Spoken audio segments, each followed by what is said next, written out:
Cheers, Quaffers, Cozzers, Swiggers, Sibbers, and all other good people out there. And welcome to this live stream where I have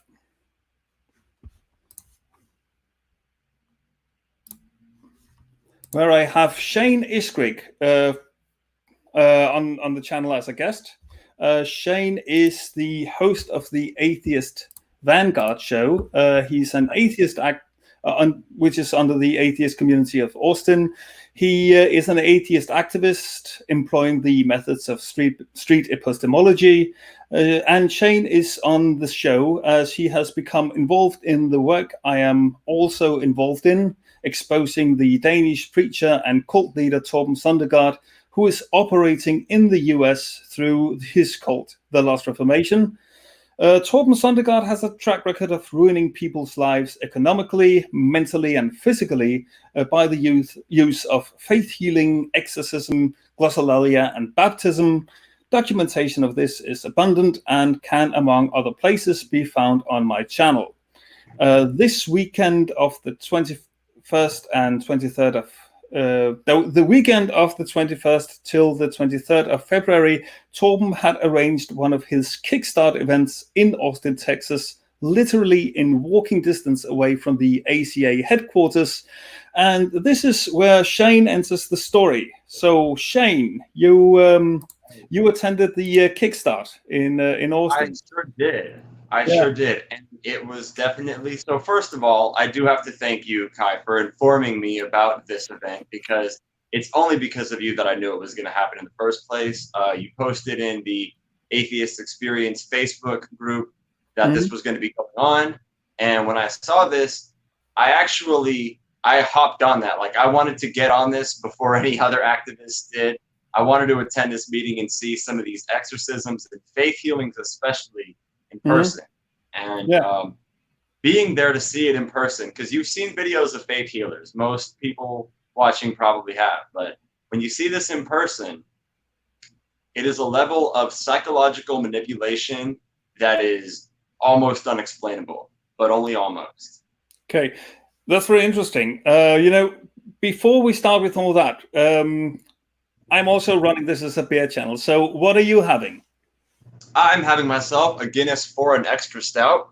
It is 7.5% ABV, which here in the US isn't actually that common. Most of the beer we find is 5 or 6%. Looks like you've been having some better beers on your channel. I look forward to having a pint with you in Denmark. What are you drinking? I look forward to that as well. I am having an IPA from Royal Unibrew. That's the second largest brewery in Denmark. I'm playing it safe here. It's an industrial IPA, but it does the job. Yeah, for me, anybody that's into stouts, if you haven't had the Guinness Foreign Extra, I would definitely go for it. Cool. Okay, if you like Guinness, this is my second favorite Guinness. My favorite is called an Antwerpen. So there is a variety of Guinness out there. People think it's only one thing, but there is a variety, and it's actually most people know about the drought stout. They don't know about all the other stuff. But yeah. Okay. But let's jump right into it. So I've got some questions for you, and maybe we'll keep to the script, maybe we will not. It depends on where the conversation will lead us. But let me just ask you here right away. When you went to the Kickstart event, I understand that you were pretty open about being an atheist. You weren't going there undercover, and you were not going there in order to find out something in secrecy. I find that I actually find that pretty brave that you could be open about that. And also, it's also very honest and definitely a more ethical way to approach this than when you're going in. So. Into that false pretenses. What exactly convinced you to use that approach? So for me, I feel like as somebody who values truth, I have an obligation to be honest. I don't know that I can come up with many scenarios in which being dishonest is the moral option. I do think that if I were to go in there and I were to lie about what I was doing, that it could not only be unproductive, but counterproductive, because what's going to happen is you're going to be looked at as this atheist who is showing up at a bunch of churchgoers meeting and just trying to stop them from what they're doing. And I promise you what's going to happen if you go and you're dishonest and you do something like that is if you do make the headlines are going to be making you look bad because you were being dishonest. So what I did was I was aware that when I told people that I was an atheist, that there was the potential for there to be a little hostility. There was the potential for there to be a lot of people being intrigued, curious about what I was doing. So what I did was, rule number one, I told myself, I am not going to lie. If anybody asks me, I'm not going to say that I'm a Christian. But for the first hour that I'm there, I'm not going to mention that I'm an atheist. I'm going to show up. I'm going to try to avoid mentioning it for an hour. That way I can become friendly with people, which I did. And after you become friends with people, they can find out you're an atheist, but they're not going to be meeting you with these assumptions of, oh, atheists are all this and that, because they've already been talking to you for an hour and they've been enjoying the conversations because you've been friendly about it. So that was what motivated me to take that approach. Yeah. Okay. Let me see.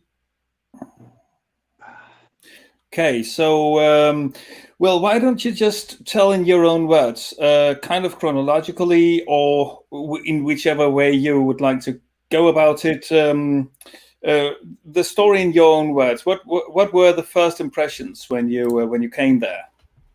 The first impressions when I came there. So I remember getting there. Now, it was a tent and it was crowded.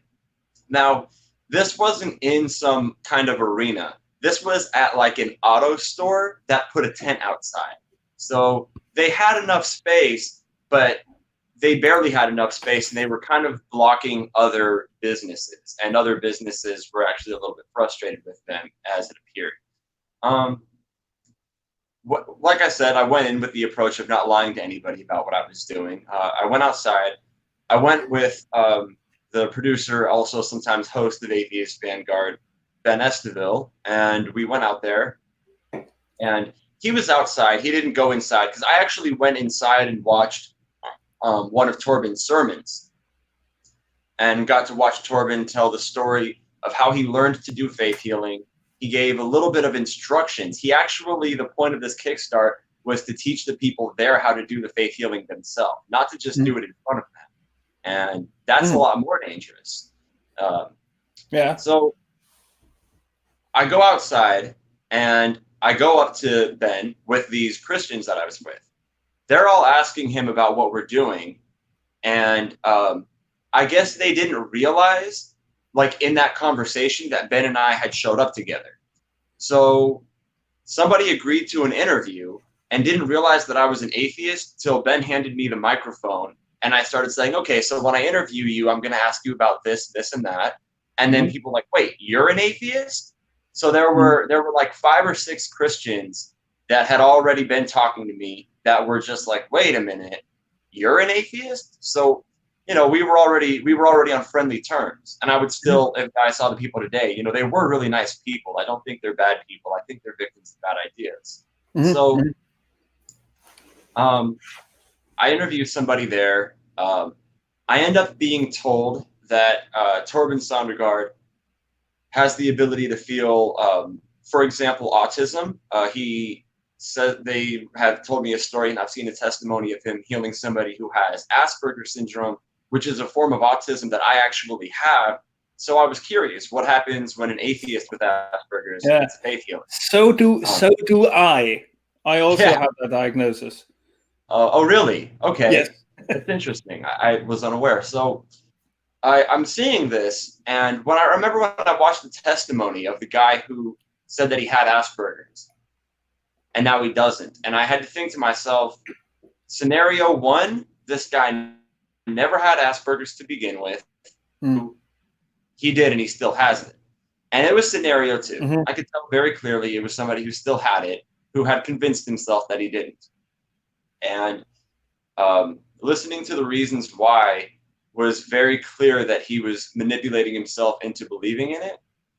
And for me, what makes this so fascinating is that you're able to have the ability to manipulate not only an autistic person into thinking that they are no longer autistic, but that person's whole family it's like beyond me how you could do that, because I don't see, if you were to tell me, my mom, that I wasn't autistic, like my mom's pastor growing up, wouldn't have been able to convince her of that. So when I look at my family, I have cousins who have ADHD. If my aunt said that my cousin doesn't have it, she would leave the church. There's no way she would buy that. So there's something more powerful about what Torben's doing than the typical Christian. This isn't something you see typically within Christianity. Somebody claiming that they could heal mental, neurological, and even physical illnesses. So that was really something. I was told that on the first day that I went, I was told that if I showed up the second day, that I would be healed of my autism and that I would become a believer. And I thought to myself, I wonder which one of those is more plausible to me at this point. But I'll be back tomorrow for sure. Wow. I have to tell you, I think he was wrong. I'm still autistic and I'm still an atheist, so nothing happened. Yeah. But really what happened was the second day I showed up, because I don't want to claim that they tried to heal me. They didn't. I was told that in order for the healing to actually work, you have to believe that it is going to work ahead of time. If you doubt that it's going to work, it won't work. That's mighty convenient. Oh, yeah, it is. It is.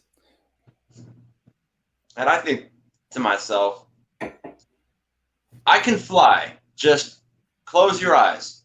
I can't do it when you're looking. It's that level. It's that level of a claim. It is completely unfalsifiable, the way that it is expressed, isn't it? It depends. A lot of the claims Torben's making actually are falsifiable. So you take, for example, and I explained this to people. And some of these people, you got to realize they're swimming in that Kool-Aid, so they're really convinced that this is real. If you look at an X-ray, or I should really say an MRI of a brain, and you look at a neurotypical brain, and you look at an autistic brain or an ADHD brain, you can actually differentiate based on those MRIs. So I told them, if you could actually heal an atheist with Asperger's, I can go tell, everybody who knows me from Atheist Vanguard, any other talk shows that I've done, I'll be on Atheist Experience in May.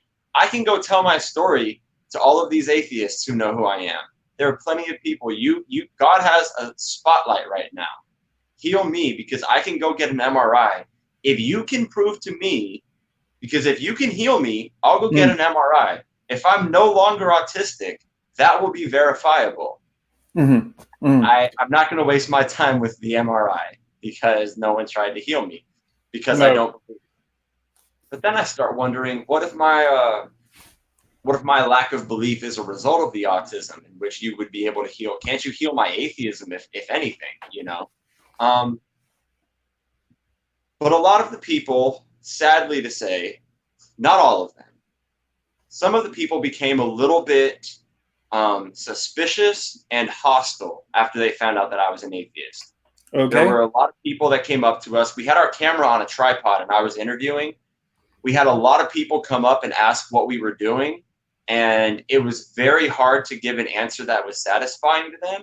And I wasn't being reluctant with my speaking and my answer. When somebody would ask, I explained to them what Atheist Vanguard, is. And I should mention that Torben actually watched Atheist Vanguard before letting us interview people there, because I never really spoke directly to Torben, but I spoke to one of the organizers. His name was David, the person that I interviewed.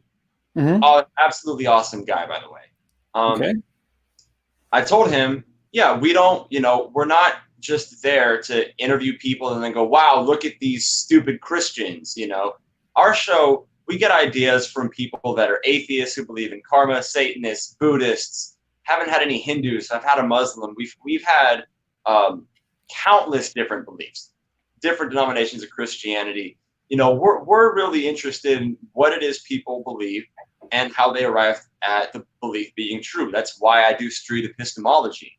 So once they watched and they saw that we weren't, you know, trying to, you know, do anything to knock them necessarily, they were like, okay, this is fine. But I didn't see anything disturbing in the first hour that I was there. So I wasn't expecting when I went there to see anything that would necessarily shock me. But then after doing an interview, or I did like 3 or 4 interviews, the guy, David, that I was talking to, he comes out of the tent. He's like, come here, come here, come here. Because I told him I wanted to see an exorcism. I go in the tent, and Torben is in the middle of an exorcism. And I'm just thinking to myself, I get to witness an exorcism in real life. Let's watch this happen. So Torben does the speaking in tongues. Now, any of your viewers might have seen Torben Søndergaard speak in tongues. But if you haven't, let me inform you that this is the part that he is the worst at. I've never seen anybody so bad at anything in my life. It was absolute gibberish. I mean, there were some people that were there that were speaking in tongues for the first time, and they were doing it better than Torben was. All Torben does is go, and I'm listening to him, and I'm going, the only way that's a real language is you're speaking Morse code right now. That's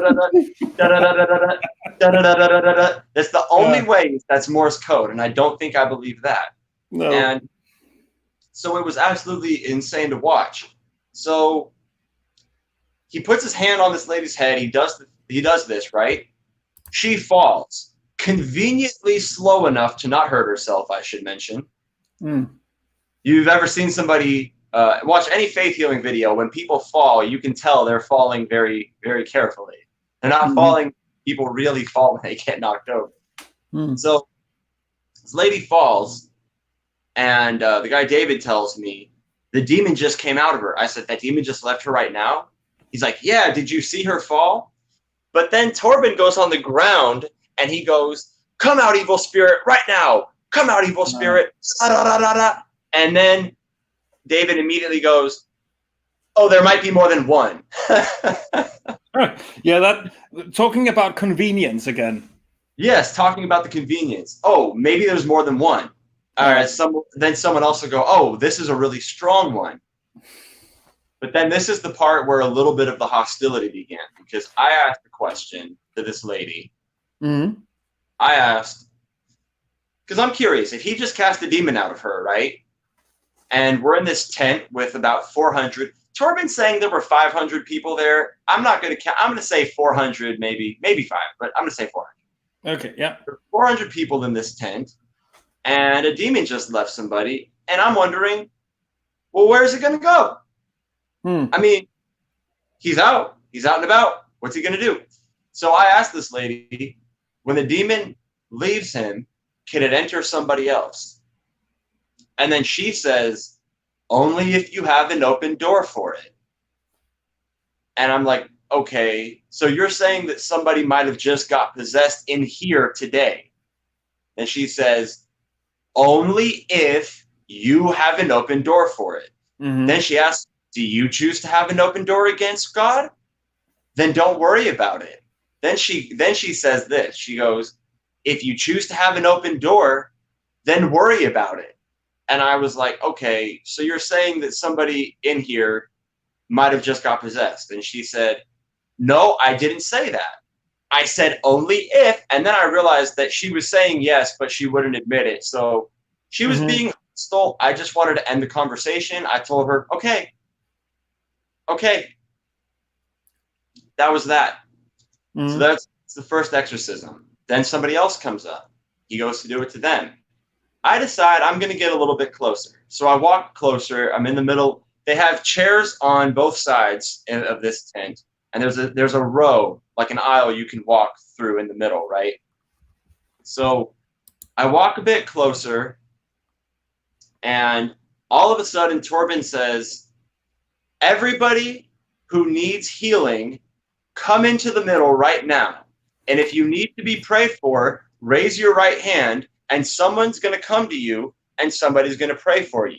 If somebody comes up to you and they pray for you, and you don't feel anything, then just lift your hand up again, and someone else will come and pray for you. And the level of self-deception that somebody has to already start with that. But this is the moment where I was trapped, because everybody immediately came into the middle. I was stuck. There was no getting through people. But people started putting their hands on strangers, and they were okay with it, but speaking in tongues. And then I just watched, like, there were a lot of children there, and there were a lot of teenagers there. So you'd see someone be like 14 with their hand raised, and someone will walk up to him and go, okay, what can I help you with? It's like, oh, yeah, the back of my neck feels kind of funny. Like, just coming up with the first thing that they can think of.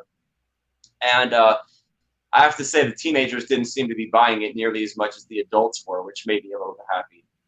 But I'm stuck in there, and the next thing you know, it's getting louder. I'm hearing screaming, and not just shouting, I'm hearing, ah, all over the place, right? And then I hear it from what sounded like a child. I look over, I see two grown men, one pinning this kid down by his wrists, one pinning this kid down by his ankles, and shouting in his face, come out, you demon, right now! Come out, demon, right now! And I see the kid start crying, and I just think to myself, imagine being this poor 6 or 7-year-old kid pinned down on the floor, having somebody scream in your face telling you that you have a demon in you. That's terrifying. I would probably too. But there's this interesting pattern that you see of someone will break down crying. They'll cry for about 30 seconds to a minute. After crying 30 seconds to a minute, they speak in tongues for about 10 to 30 seconds. After speaking in tongues for 10 to 30 seconds, they continue to cry. Then all of a sudden they do this. And there's a huge smile on their face. And they go, what was I just saying? And you have to wonder how many of these kids are only doing that because they know that's the way to stop this. That's the way to stop being pinned down and yelled at. You're not the first one who's thinking exactly that about the children's. I can't imagine I am. Absolutely. In the Danish documentary, which kind of became the bane of Torben Søndergaard here in Denmark, which caused him to flee to the United States. A woman named Binte Boserup, and she's the secretary of an organization for childcare. She said almost verbatim in Danish, albeit, but almost verbatim exactly what you were saying there, explaining. I'm sure, because if you watch the baptisms and you will realize after your second or third one, and I got video of at least a dozen of the baptisms, you will realize there is a pattern here. The same thing happens in every one. And you start thinking about psychology, psychological manipulation, the kind of things that you can do to people that seem completely unrealistic, but can be done. And in the Danish documentary about the Last Reformation, I saw a therapist talking about using hypnosis, right? And when you use hypnosis, after talking to somebody for a minute, you can tell them, breathe in, breathe out. Then you tell them, lift your arms. And some of these people really can't lift their arms, right? Like, you can actually do that to somebody with with hypnosis. Well, I'm just watching Torben and I'm thinking, this guy has to have some information on psychology to be able to manipulate people in these ways. Quite possibly. Actually, my hypothesis is rather he has seen how a lot of faith healers how they are doing this, and he's actually just copying them, and and he is not actually aware that what he is doing is a type of mass hypnosis. So yeah, I think you're right about that. When now that you say that, because there being a psychological explanation for why this has that effect doesn't entail that Torben knows what that psychological explanation is. I don't think he knows, and that actually makes him even more dangerous, because when I showed up to this event, I showed up with the impression that Torben is knowingly deceiving people, that Torben is intentionally lying to people, and he's aware that he's doing it. But after watching him, I actually, I don't think he's taking advantage of lunatics. I think he's one of them. And, that is what I think as well. I think he, to a very large extent, believes in what he's actually saying.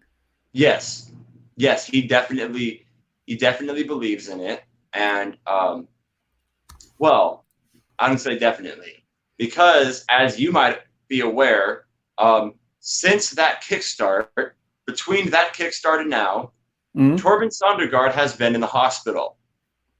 I did watch this video, and he also had an attack of depression. Right. So think about the fact, if we could just have this, faith healer goes to hospital. That headline writes itself. Faith healer goes to hospital, because it does, doesn't it? I was wondering the whole time I was there, because they had in the middle of the tent a bunch of these propane, like these torch heaters, right? They're kind of lamp shaped. I don't know how to describe them, but they're these heaters, right? Yeah.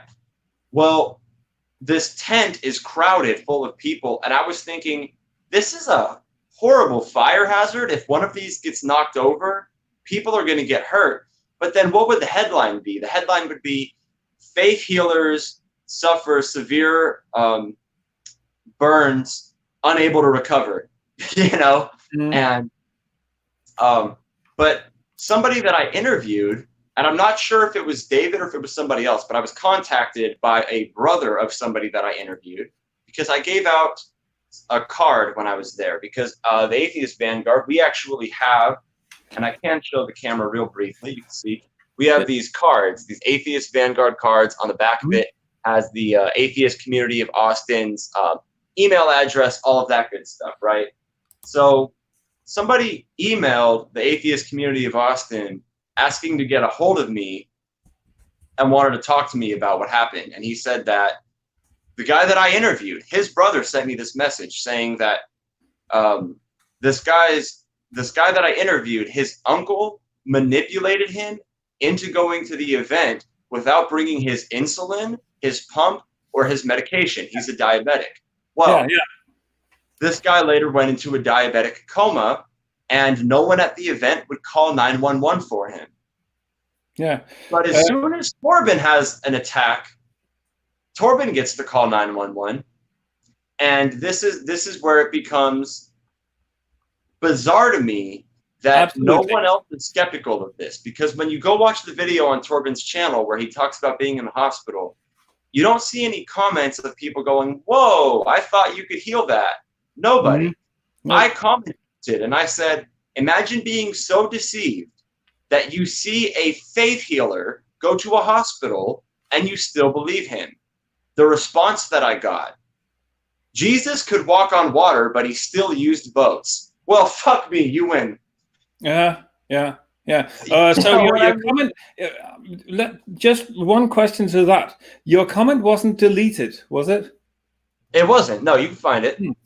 Okay, interesting. What I've observed on Torben's videos is that there are only comments encouraging him and praising him practically.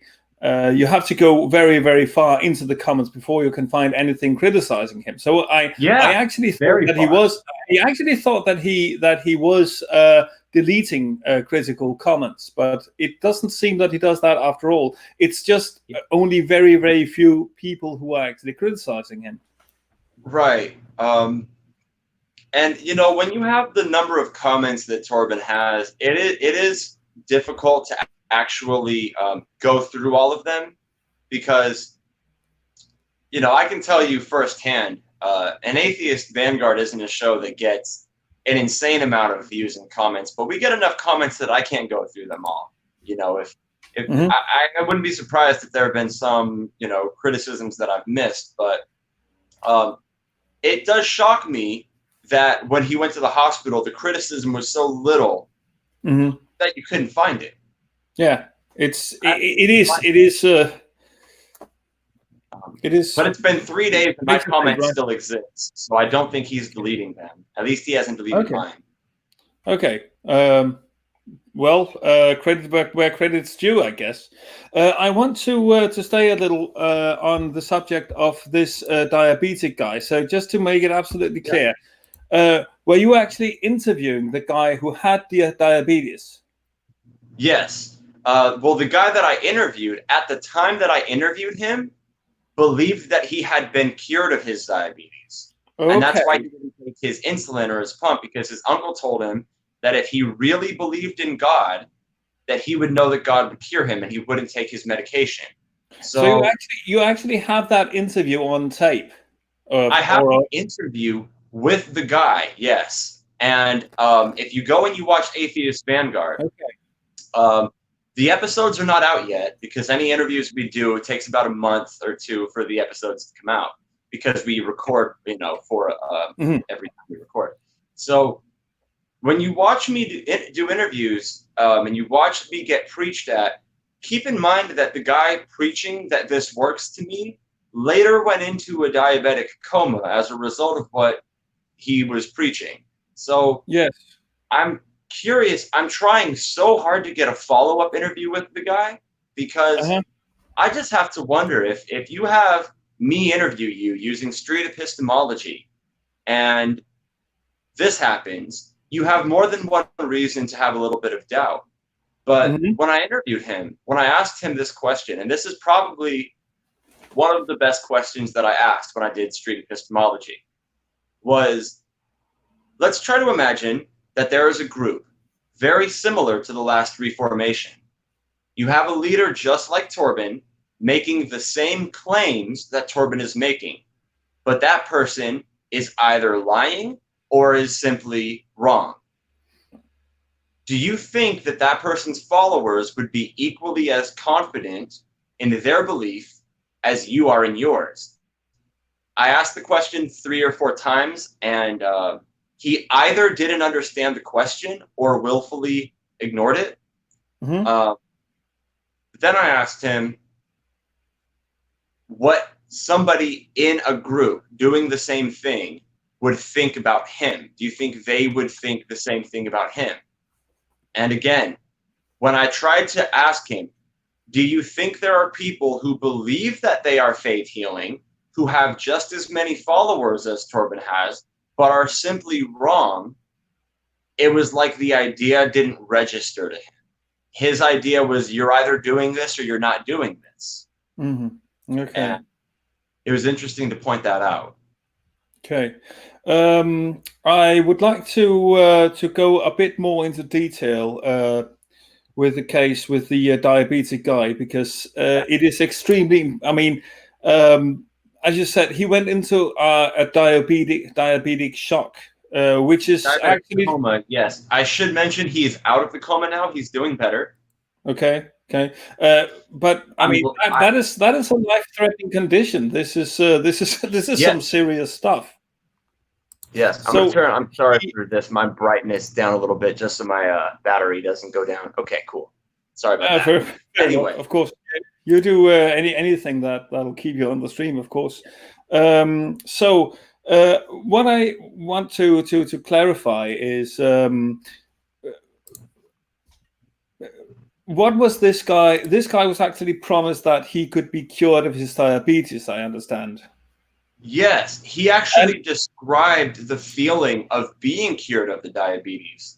Okay, but before he went there, I understand we have been discussing this a bit beforehand. So he was actually instructed not to bring his medication to the event. Is that correct? That is correct. He was instructed not to bring any of his medication. Insulin. Who gave him that instruction? His uncle. His uncle, who has been a follower of Torben's for a long time. Okay. So he instructed him to not bring his diabetic medicine because... because he said that if he really believed that God would heal him, then he wouldn't bring his medicine. Why would you bring your insulin and your pump and your pills if you believe that God could heal your diabetes? And I mean, from that worldview, that actually makes sense. You know? Yeah. It's actually making me a bit queasy just to think of it. Yeah, I know Christians who, as soon as there's an attack, they go to the hospital, and part of me is like, oh, why do you go to the hospital? Why don't you just pray? But in real life, I'm glad they don't do that. I'm glad that they do go to the hospital. And seeing people not do it was scary, especially when they were people in the 400s and people that had kids, you know? So yeah, that was a bit scary. Yeah, I could figure. Before I forget, I should have done this a long time ago. Welcome to everyone in the chat. I'm so happy to see you. One Ring, J-Lo, Renovation was there. Ola, welcome to you. Mama Atheist. Who did I forget? Atheist Vanguard is there as well. Is that you? Atheist Vanguard's there. No, I don't run the Atheist Vanguard channel. I host it. Okay. Stress that the Atheist Vanguard is the production of the Atheist Community of Austin and is not my own show. I'm simply a host of it. Cool. But they are in the chat as well. As is the first thing I'm doing on my channel is going to be a documentary about the Last Reformation myself, which has nothing to do with the ACA. I understand. Yep. Okay. I look really forward to seeing the interviews when they come out. You definitely need to notify me because I want to see that. An absolutely smashing job you've done. Let me see. Okay.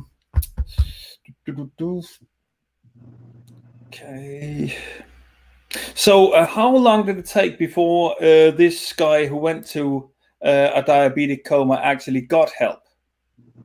That I don't know. And I wish I had more information. So far, my contact with his brother has been limited because his brother's been a bit slow to reply to me on Messenger. Okay. But so far, what I know is that he at least did end up getting treatment. I don't know how. I don't know the story on, who eventually got him help. I don't know how many hours went before he was in a hospital. I don't know how long he was in the coma. Though I was contacted less than a week after the event, so he must have been in the coma for less than 5 days. Okay, so this brother of him was also attending the event. Is that correct? I don't think he was. No.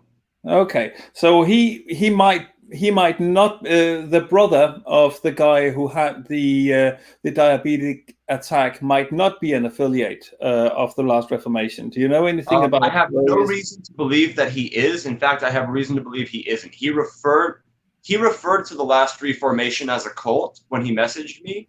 He said that he said my brother almost died as a result of Torben's cult and its preachings. So his brother is certainly not affiliated with the Last Reformation. I don't think he was to begin with either.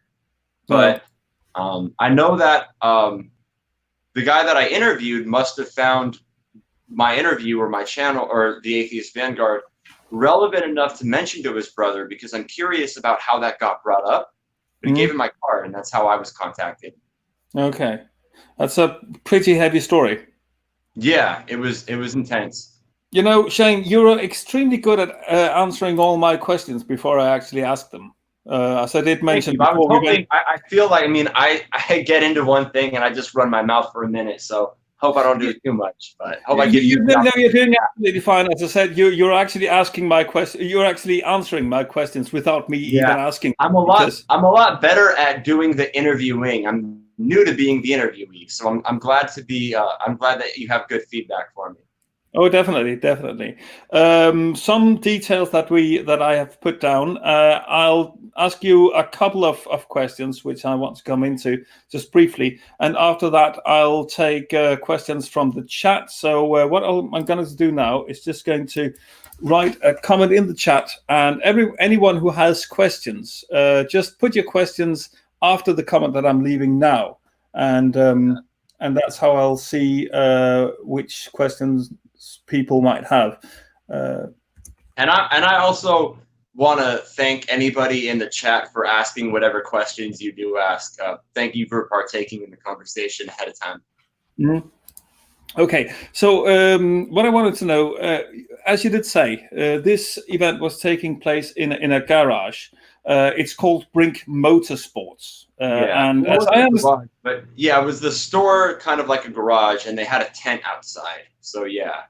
Yeah, and I saw that Torben, when he was promoting the event, he mentioned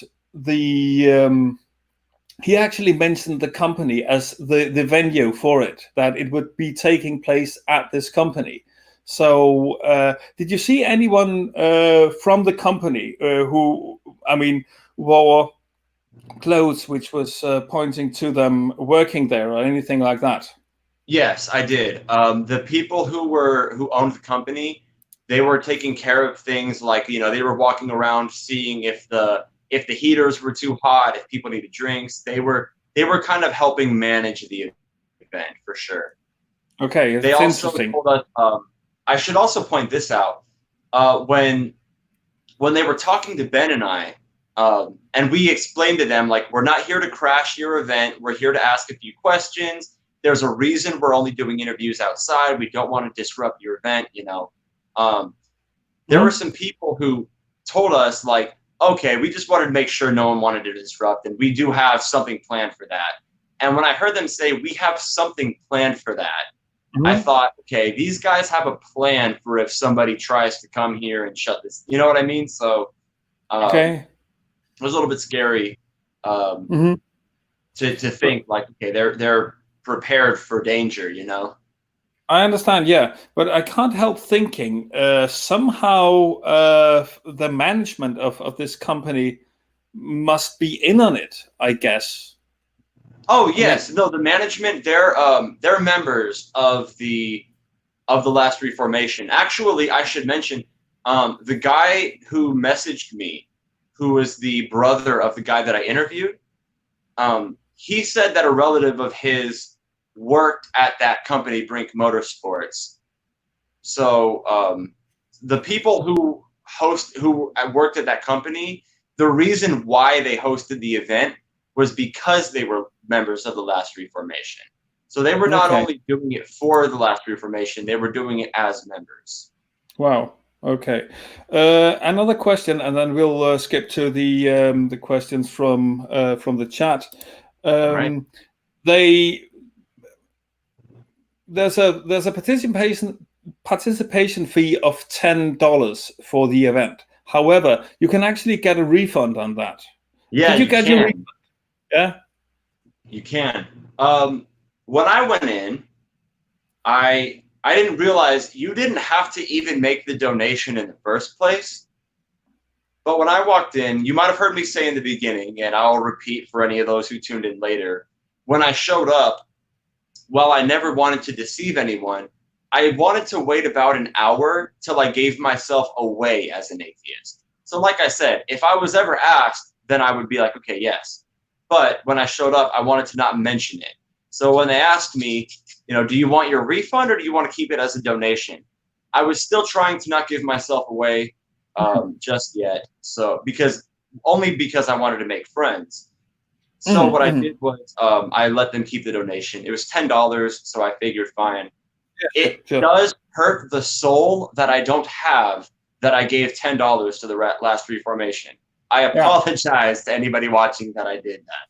I mean, So, I'm not thinking any worse of you at all. I completely understand your motives for that. The interesting thing here, and again, credit where credit's due, you actually get the opportunity to get your money back if that's what you want. Because I had him kind of on I had Torben kind of on the suspicion that you wouldn't even get the opportunity to get the money back, or at least it would be very difficult. But they were actually actively... They made it very easy. If I wanted my refund, I would have got it cash immediately. So. Okay, cool. Right, let's skip to some questions from the chat. We've got George. Welcome, George. I didn't say welcome I'm going to open myself to cheers to the chat. I'm going to open myself a whiskey. But what is he saying? That's fine. You do that, sir. Okay. So George is asking, why not reporting the diabetic story to the police? That is a good question. So the day that I attended the event, I tried to contact Child Protective Services. Let me just say, for my friends living in the United States, because I know most of your viewers are in Europe, if you live in the United States, you would be amazed how difficult it is to report child abuse in this country. And that is something I hope to shed a little bit of light on. But after trying to report to CPS about the exorcisms, and I'm not ducking the question, I'm getting to it. I called 311, which is the non-emergency police department. They transferred me to 911, which is the emergency police department. They sent 2 cops over to my house to review footage, and I told cops about what I saw. What I was told was that wasn't illegal, the restraining the kids. So far, the police have been useless to me, even upon reviewing my footage. However, for your question of why don't I report the claims of the diabetic case, I'm actually working on that right now. I'm trying to see what laws, because I know we have laws in place here in the United States about making claims that a product or something can cure something that it can't. For example, if I sell a supplement and I claim it can cure cancer, I can be sued for that, right? So since those laws exist, I am actively pursuing that. So I hope that you know that as far as the question, why don't I try to report that? I am trying to further report that, and I'm currently in contact with an FBI agent over it. So wonderful. I am okay, cool. So George is also asking, do you know if the police has investigated the scene? To some extent, I guess you already answered that question.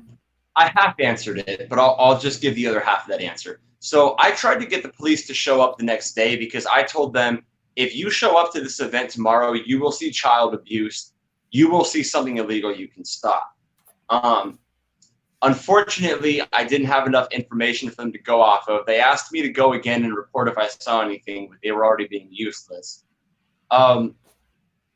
As far as an investigation, the FBI agent that I am in contact with is already looking into this group. So I can't say that the group is under FBI investigation. That I don't know. But what I know is FBI agents are aware of this group and what they're doing. And therefore, it is likely that an investigation exists already. Cool. And I'm doing my part to keep that investigation going.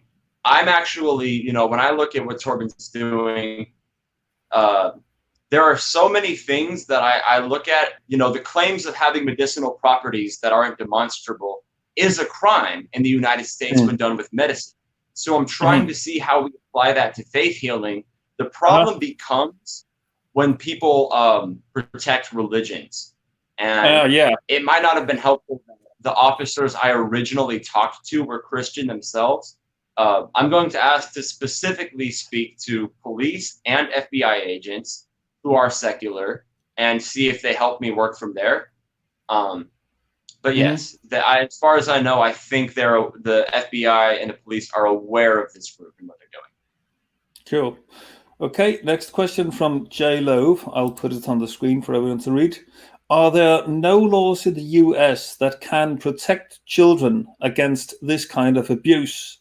In Denmark, there's talk of outlawing exorcism on children. Very good question. So my assumption prior to calling the police was yes. When I called the police, when the police came to my house, I thought when they saw my footage of children being pinned down, that would have been enough for them to do it. Unfortunately, here in the US, it varies by the state. So in Texas, it's not illegal to restrain a child and shout at them. Therefore, the exorcisms that I had are not outlawed. However, in some states they are. It just so happens that this is not one of those states. Wow. Okay. I do think that if CPS had a more thorough investigation of what's being yelled into these kids' faces, that might have a different effect. But as far as I know, the laws are protecting them on that. Yeah, CPS, that's the Child Protective Services. Yes. I happen to know that. I put it in the chat as well. Yeah, no worries, no worries. Now everybody knows. Okay, so OneRing42 asks, do you have any prior experience with Pentecostal sub-denominations or cults? I do not. This is the first cult meeting that I have attended in my life. Okay. So just quickly, and a bit off topic, but still, if I may ask, what is actually your own background? I mean, I was never really religious in any substantial kind of way. What about yourself? So my background, I was raised Catholic. I was Catholic until I was 13 years old, at which case I became secular. Now, between 13 and 17, I still believed in a God, but I didn't like the word God because it had religious context. But I was a spiritual, but not religious. I was really a theist at that point. But what's crazy is when I was 13, I became a born-again Christian, right? And I began this journey of trying to figure out what exactly it was that I believed. And one of the biggest purposes of this was I was terrified of hell, and I wanted to know, what if I go to the wrong hell? What if I believe in the wrong religion? Because Catholicism doesn't teach that Christians all go to heaven. Catholicism teaches that only Catholics go to heaven. So I was scared of, what if I'm supposed to be Pentecostal or Baptist or Methodist? I don't know, you know? So there's my background. I started out as a Catholic, became secular. At 17, I became an atheist. Okay. Okay, so let's see. Another one from OneRing42. Christianity gets a lot of... well, that wasn't exactly a question. No, never mind then. Yeah. And I can lightly address it. Christianity gets a lot of leeway in the U.S. under freedom of religion. You're not mistaken, but we also, the First Amendment in our country is that you are not to be obligated to respect a religion. So there's some difficulty both ways, but yeah. Yeah. Okay.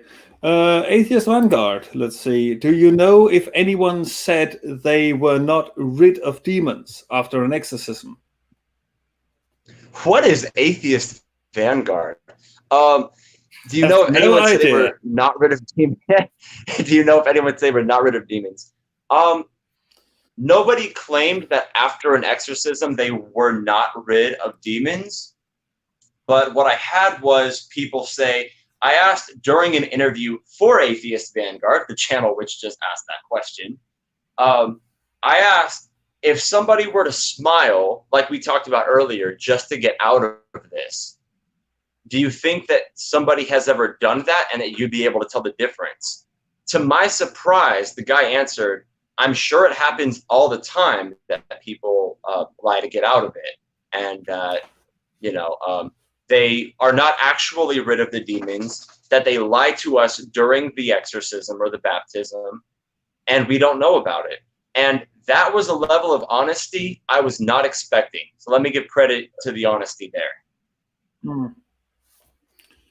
Okay. If you picked up a straight demon, refund would be nice. Also from Atheist Vanguard.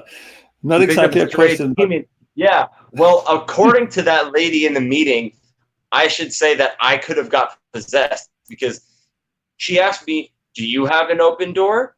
Well, the thing is, my doors are open to angels, demons, witches, Jehovah's Witnesses, Mormons. I mean, my doors are open to demons. I don't discriminate. I would have a demon in my house to sit down. I don't see why not. So. Oh, yeah. Okay, so the last... No, that's a bit more. Let's see here. Let me see. So George is commenting, and I think this is an interesting comment. The way you describe it, there is no way anyone would ask for the refund in front of everybody. So do you agree with that? I wouldn't say there's no way, but I would agree with, I think the heart of what he's saying is if you were to ask for a refund, it would probably be very embarrassing. I imagine if you asked for a refund, a lot of people would look at you like, why don't you want to just donate? So I'll agree with what you're saying by what I think what you mean by it.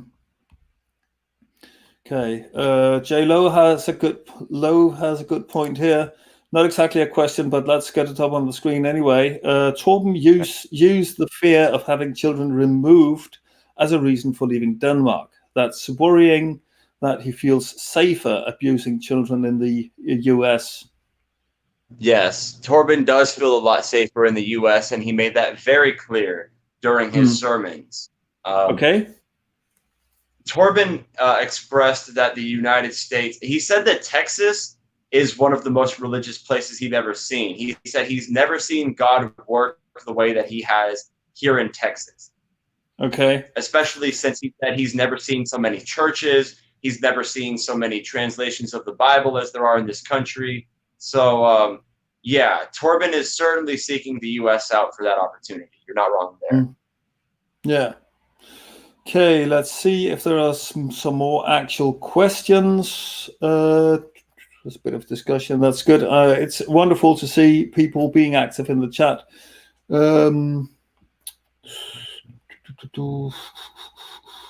Yeah, and as George is saying, Torben is planning to expand into other states. He's planning to expand in other states, so maybe it's worth checking it.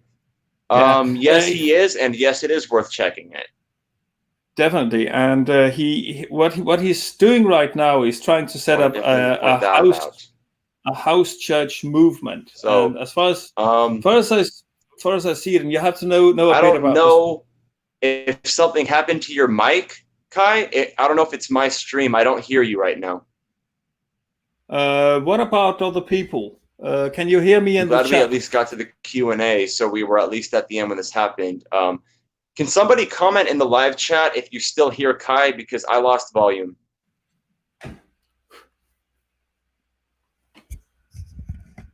Can you hear me? Okay, they can hear me. Kai, can you give me a thumbs up if you can hear me, because I currently don't have any audio on my phone.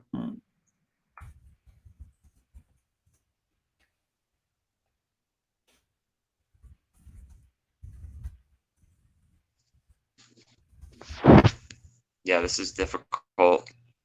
I don't have any audio, so I'm gonna try to do what I can here. I can hear Shane perfectly. Kai, can you give me a thumbs up if you hear me? Okay. Yeah, I'm not getting any audio from you.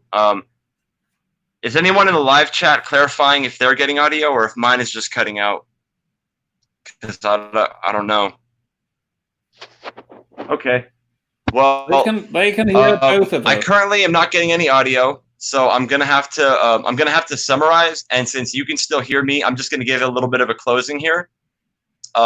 Apologize if it's because of my phone or whatever, but in conclusion, I want to say that everybody in the United States and in Denmark should stay up to date with what the Last Reformation is doing.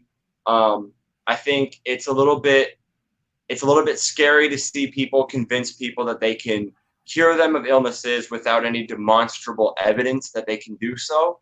I think that we should be holding people accountable for actually resulting in lives of people ending, which is the case when we get somebody to stop taking their medicine. And that's exactly what's happening with this cult. I'm glad that I at least asked some questions, answered some questions. And I'm confused on why we lost audio. It's a weird way to end the chat. But Kai, thank you so much for having me on today. I'm going to definitely hit an end on this stream so we can get an end of this episode. We wanted to go for about an hour anyway, which works. I want everyone to know that for both, I can't say for his channel, but for my channel, Kai and I will be having another discussion in the next month or so, because I am going to Denmark to have another beer with you. I have a beer with you in person. I should also point out, if you invite me for a pint, I will go to whatever country you live in. So anybody in the live chat, whatever country you live in, whatever continent you live in, if you invite me for a beer, you know, I'll go to South Africa, I'll go to Australia, I'll go wherever. Kai, thank you so much for having me on, man. Go ahead and give your closing, because I gave mine. You're welcome. You're welcome. So, thank you, Shane, for participating in this live stream. Thank you so much for sharing your experiences. It has been very, very interesting. Actually, I will simply close with the words that I always close with, which is always remember to drink responsibly. And until next time, cheers. Also, thank you to everyone in the live stream for participating. Thank you for your good questions, and good night, everyone.